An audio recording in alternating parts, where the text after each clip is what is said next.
Welcome back to VA Creative and part 46 of the Ultima RS build, and I must say this has been the most stressful episode to date. Do you want to know why? Well, keep tuned.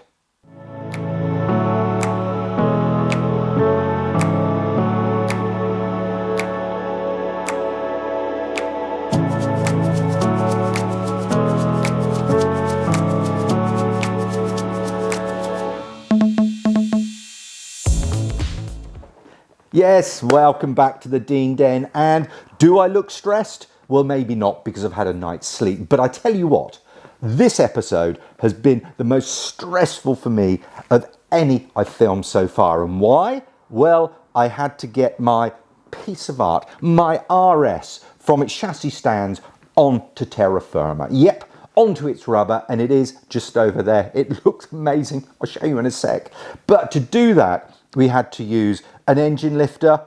Thank you, Draper, amazing lifter that now I'm going to be calling Betty. And also my son with his strength and lots of blocks of wood and lots of straps and lots of swearing and lots of grunting. Anyway, I'll show you it in a second. I'll speed up bits, but I tell you what, after that, because I'm so stressed I wasn't able to do any more spannering, I'm going to do a Q&A session. Now, almost unbelievably, so far in this build, I've had over 1,000 questions and comments from you out there watching, from the YouTube channel, on Facebook, on Instagram, and also via my website, via email. So I'm just going to pick a few out that made me smile and those that are more common than others. But pour yourself a cuppa, crack open a tinny, and just enjoy my son and I get rather stressed. Live your life within the moment, and don't go wait until the morning. You never know when it is over. All that I know is we'll get older. So let us dance this night away.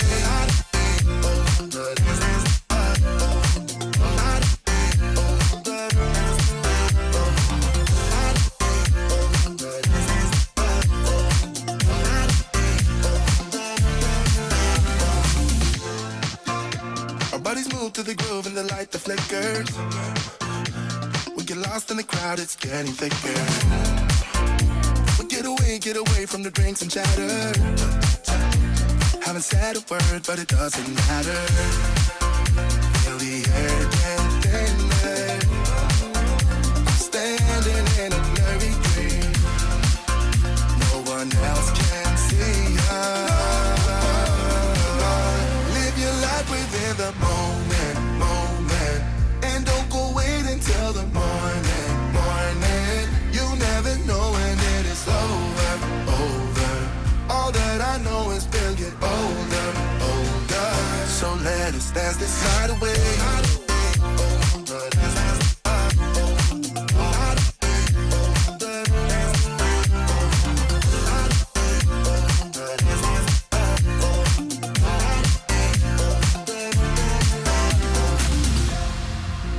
Feel the air get thinner. I'm standing in a blurry dream. No one else can see us. So let us dance this night away.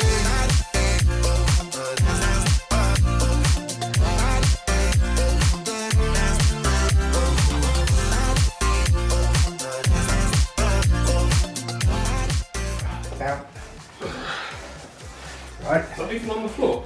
Right, now. There you go. Brilliant. You're right. Other side. That's funny. That made me laugh. Right. Hold on. Can you let me... Yeah, you do. Ready? Yeah.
welcome to the new layout of the Dean Den. Yes, the RS is no longer on its chassis stands. It now proudly sits on its rubber on the floor. And I must say, it's at times like this where you get really excited about a build, because suddenly you can start imagining what it's going to be like to drive, what it's going to look like on the road. And just look how low she is.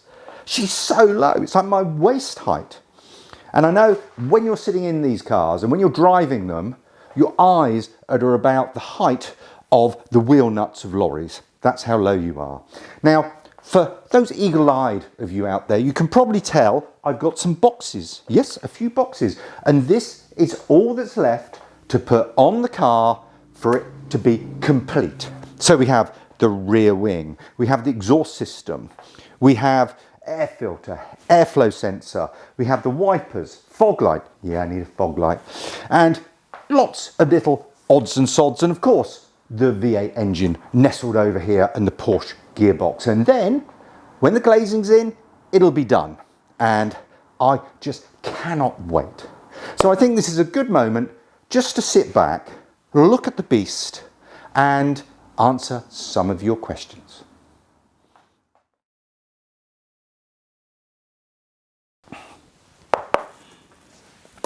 Welcome to my front splitter, a work of art. It really is a work of art. It's beautiful. Anyway, let's go on to the question itself. A viewer asked, he said he'd seen other Ultimas on the road, lucky man, as there's not many around, that didn't have this item as carbon fibre. It was like solid black. And he is right.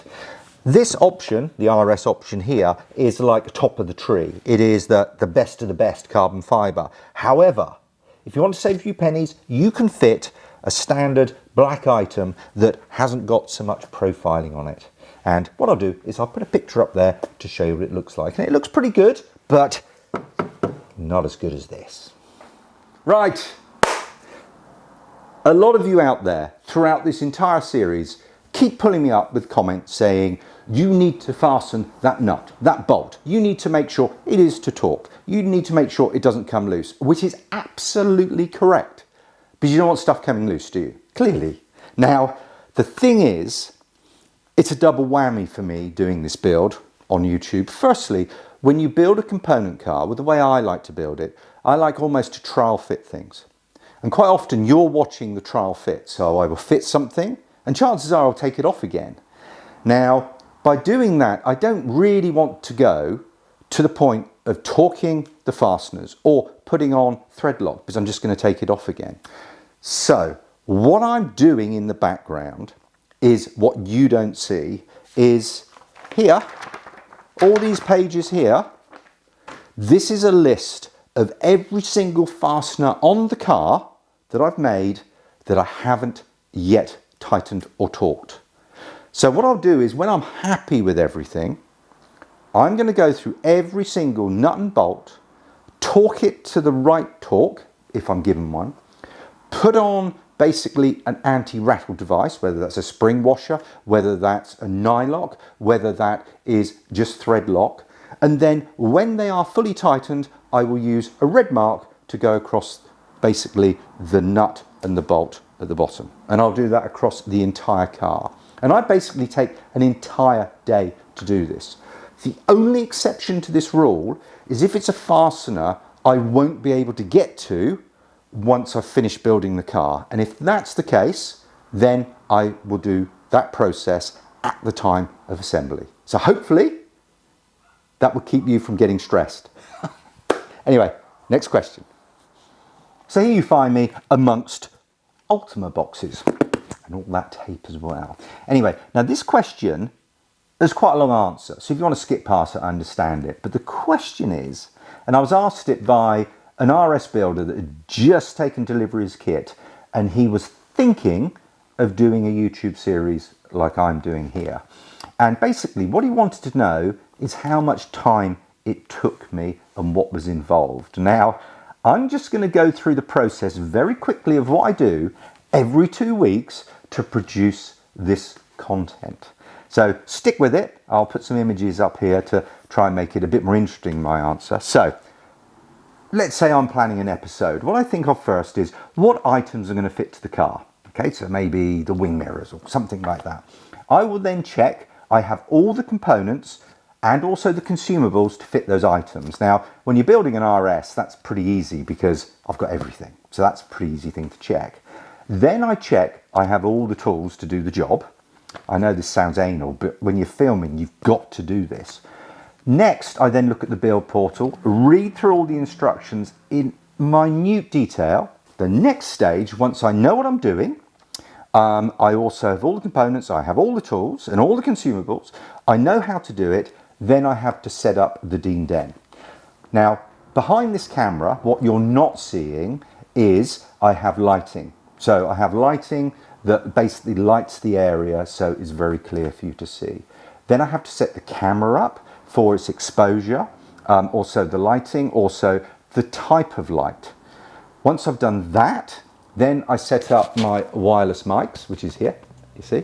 And also on that wireless mic, what I have to do is set basically the dB attenuation. So you don't hear the traffic outside or you don't hear me deep breathing when I'm doing tasks. So when I have all that set up, I am ready to record the scene. So I sit down, get comfortable, and the words you're listening to me now, and also while I'm doing these things, everything's ad lib.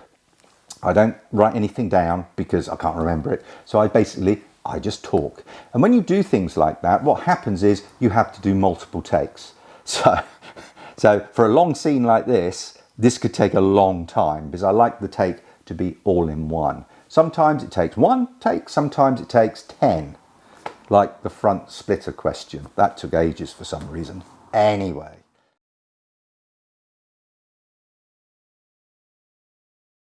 Now, putting that glass on was a little more tricky than I thought. And the reason was, if you look at the profile of the edge here, when the mirror is adjusted, basically the edge, this head. Now, what I would say, fitting that glass looked like, no.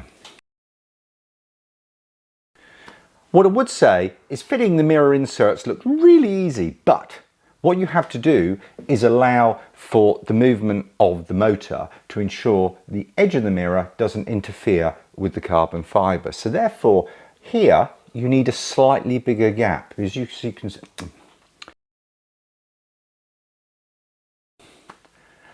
it's those easy jobs that turn out to be a little bit more tricky than you first imagined. Now, fitting this to the wing, easy.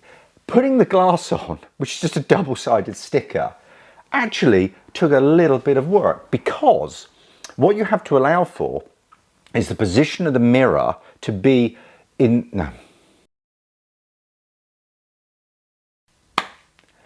Would you have thought it?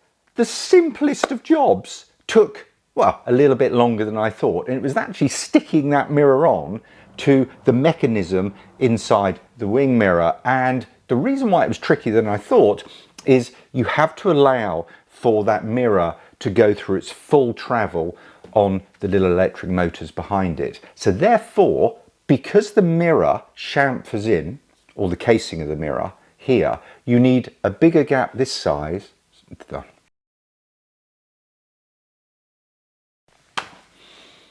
All done. Looks good. Looks good. But I must say, putting that mirror on was a bit more challenging than I thought. Not the actual case of the mirror, but the actual mirror itself, because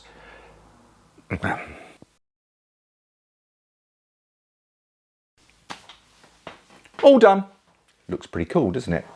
But I must say, sticking that mirror on was a little bit more challenging than I thought, because what you have to do is you have to allow for the movement of the mirror by the little electric motors inside the casing, because on this side of the casing, because it chamfers in quite rapidly, you need a slightly larger gap this side.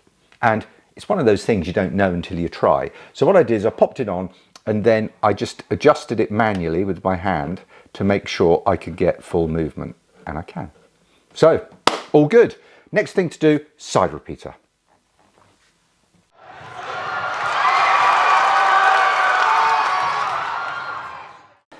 So when I'm ready, I start doing the build of the car. Now that's the easy bit. That's the bit, that's the quickest part, I promise you. So I do that, I film it. Then what I do is I take the memory card out and I look to make sure that everything is filmed correctly. Everything's okay. If it's not, I have to take the component off and do it all again. And I have done that a few times because I've got the sound wrong, the lighting wrong, etc., etc. Then I've got the raw footage. And now, this is when the true work begins. Yep, you wouldn't believe it. That's the easy bit.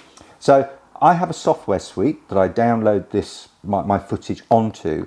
And then what I have to do is I have to look at the footage.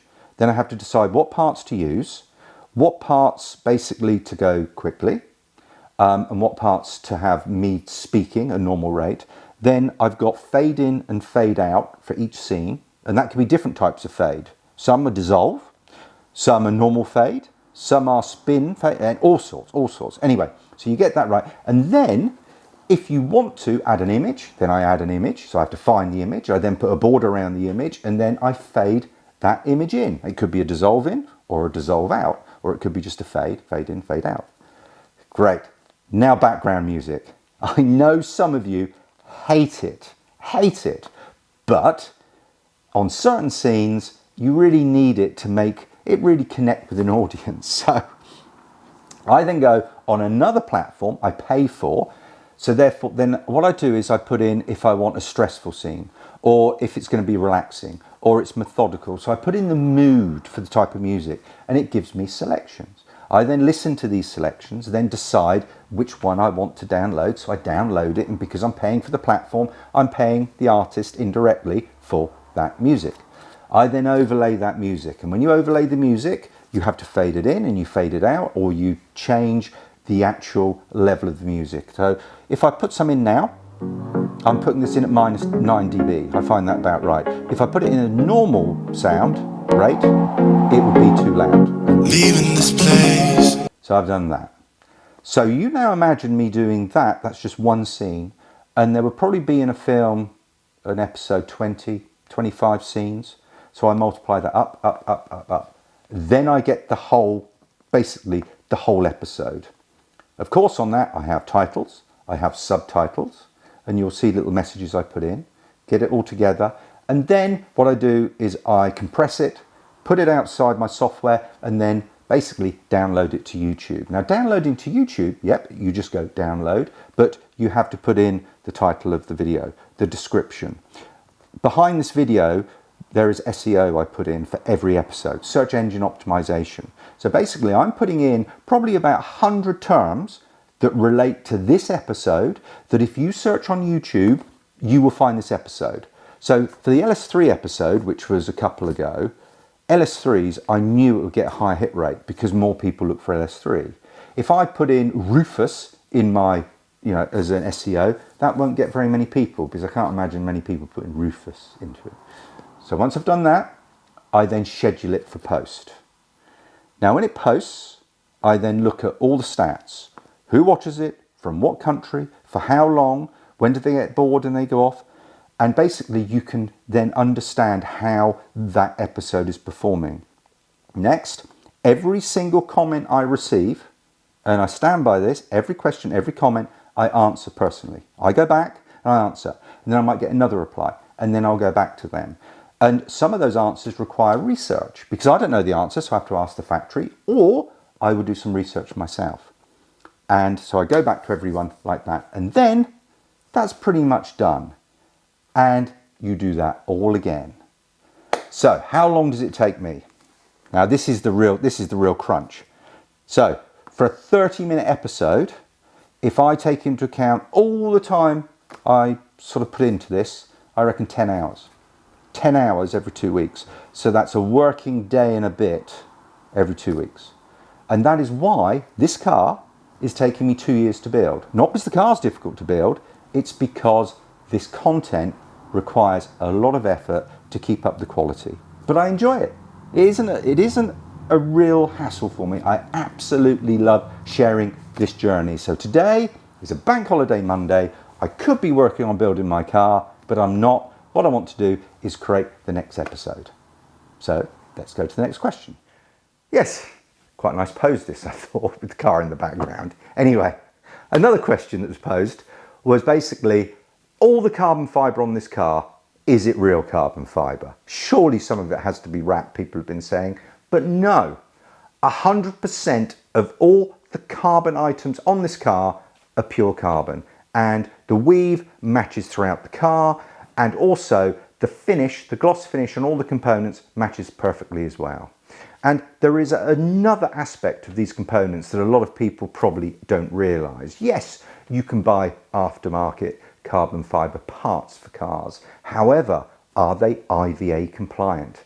Now, if you live in the UK and you've built a car before, you know what IVA is. It's basically a 4-hour test. And basically, part of that test is checking for the radius outside the car on lots of components. So basically, if you knock into a pedestrian, you don't cut them. That's basically what it is. Now, on the RS, every single carbon fibre component meets IVA requirements.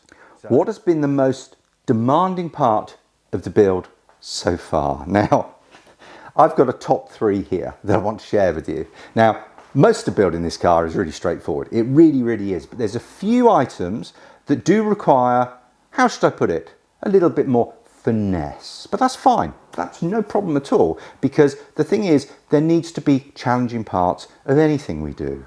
So on my list of 3, number 3 in bronze is putting on the heat cloth on the inside of that rear canopy. To do that was so sticky. It really was so sticky. And to get no creases in that heat cloth was pretty challenging, I must say. If I did it again, it'd be fine. It was just because it was the first time I did it. And I didn't have a video to watch to help me do it. So that's going to help you guys out there, if any of you out there building. Next was actually lowering the car off of its chassis stands. That was so stressful, as you saw. And I suppose it wasn't particularly difficult, but there was a lot at stake. Because I could just see those chassis stands rolling over and the car dropping on and piercing the floor. No, I don't want to think about it. Anyway, number 1, goal place, was the fitment of, and you haven't seen this yet, that's for the next episode, of these. Now, these are, you can tell I've only fitted 1. I couldn't do 2. I needed rest after the first one. I'll show you what it looks like fitted in a minute. This goes behind the front wheel in the duct, and it bridges, try and explain this, the inside of the front wheel arch, and then here, this is the actual outside of the car on the duct. I think it's easier if I show you. So what you have to do is drill a hole, or chain drill a hole, 2 holes, one for this to go through and one for this to go through, and it's all on show. It took me the best part of half a day. Come and have a see. I'll show you the one I've done, and then on the next episode or the episode after, I'll show you me fitting this, because I was daunting it so much I didn't even film the first one, because I just wanted to do it in my own space. Anyway, come on, let's have a look. It's a bit tricky for me to get my head in here, so I'll just have to talk off camera here. But here you see it. This is the duct. I can put my hand through, I can touch the tyre. So there you go, you can see the tyre in there, and how you have to get that edge just right. What's been the best part of the build so far? And I must say that's a good question. Because last night I was thinking, how am I going to answer that? How am I going to answer it? Because there's been so many good bits. And I think there is one thing in common in every good bit, as I would call it. And that is the fitment of a beautiful component. Now, not all components are the same. So what I'm talking about is like the carbon fibre side scoops, or the fuel fillers, or the wheels, or those huge 6-pot calipers. Those are the things that when you fit them, and they're very simple to fit, give you instant gratification. And I must say, every time I put on an upgrade that I've scrimped and saved for, I sit back and think, that was the right decision. This car, oh, I love it. So you find me at the back of the Dean Den here. And actually, what you'll see here is one of the models that sits behind me when I'm at the unpacking area. And a few of you have been looking at these models, asking what they are, where they came from, etc, etc. Now, obviously I've only got one in shot, and this is the one that has created most interest. And yes, those of you that said, is it a Morgan? You are correct. And actually, this is a model of a 1934 three-wheeler super sports with a matchless water-cooled engine. And why is this so important to me is my father scratch built this model. He scratch built it, and what I mean by that is just from raw metal and raw wood. So it's got an ash frame, exactly like the original car did. It doesn't run, but it's got full suspension, the steering works, the suspension works. It is just beautiful. And if that weren't enough, and it took him 11 years to build this, 11 years, I still can't believe it. He also restored the original. So in the family, we own the original of this car as well. And I'm going to do an episode because I'm going to pull it out of storage fairly soon. Now I've got the RS sort of over to one side of the Dean Den. And I don't need to restore it. I just need to put a breath of fresh air on the original, and we'll take it out for a run. And I'll compare the model against the original. Now, what I'm going to do is put a few images up now so you can see what they look like side by side. Now, this model has won so many awards at model engineering shows. And really, every time I look at this, it puts what I do building these cars to shame, because this is true engineering. Anyway, love my dad loads, best dad in the world. Let's move on to the next question. So I've had a few of you out there asking me the question, how many more episodes are there going to be? And those questions aren't being asked because people want this just to finish, is they're worried about what they're going to do when it does finish, this whole build series. And I must admit, I'm thinking the same, because this has been my life. Well, a big part of my life for the last 2 years. Now, I would say, looking at these boxes here, which is what's left to put on the car, I think I've probably got another, with all the filming, remember, probably another 4 or 5 months building to go. So I'm going to be finishing this. It's now end of August. I'm going to be finishing it of spring next year. And then what I do is I'll get it IVA'd, get it on the road just for the summer. So episode-wise, there's got to be another 20 in here yet. So don't worry, there's lots more footage and coverage for you to share until we get it on the road, and then there's going to be loads, because you'll be watching me drive it. And I'll tell you what, I will do as much as I can to make that experience as immersive as possible for you. I've got a few ideas how to do that, but anyway, that's for another episode. So there you have it, question time over, and I promise you the next episode will have lots and lots of spannering, because I've got 2 weeks off work. So that means lots of Dean Den time. Okay, I've got DIY to do as well, but don't you worry, I'll be in here. Now, what I want to do now is to close this episode off. I'm just going to pop you on a gimbal, and we're just going to have a look around at this beast, just to show you what she's really like now she's sitting on the floor. And I cannot really explain it in words, because I've been so used to looking at this car at such a height. Now it's down here. This is mean, and I tell you, seriously mean. So on that note, let's do some pan shots, and until next time, happy spannering.